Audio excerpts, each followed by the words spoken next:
Okay, trying to find a charger.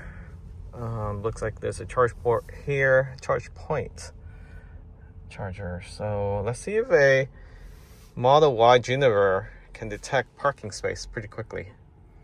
It can identify all these parking spaces, even ahead of it, very, very quickly. Both sides, so you can select either side. And that's how far it goes.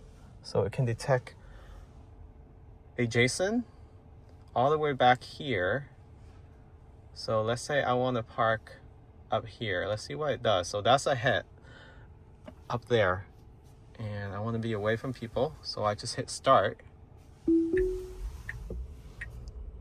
And it actually drives forward all the way to that parking space. This is crazy. Check this out. Front cameras automatically activated. And then once it goes in reverse, it automatically switches to the rear camera.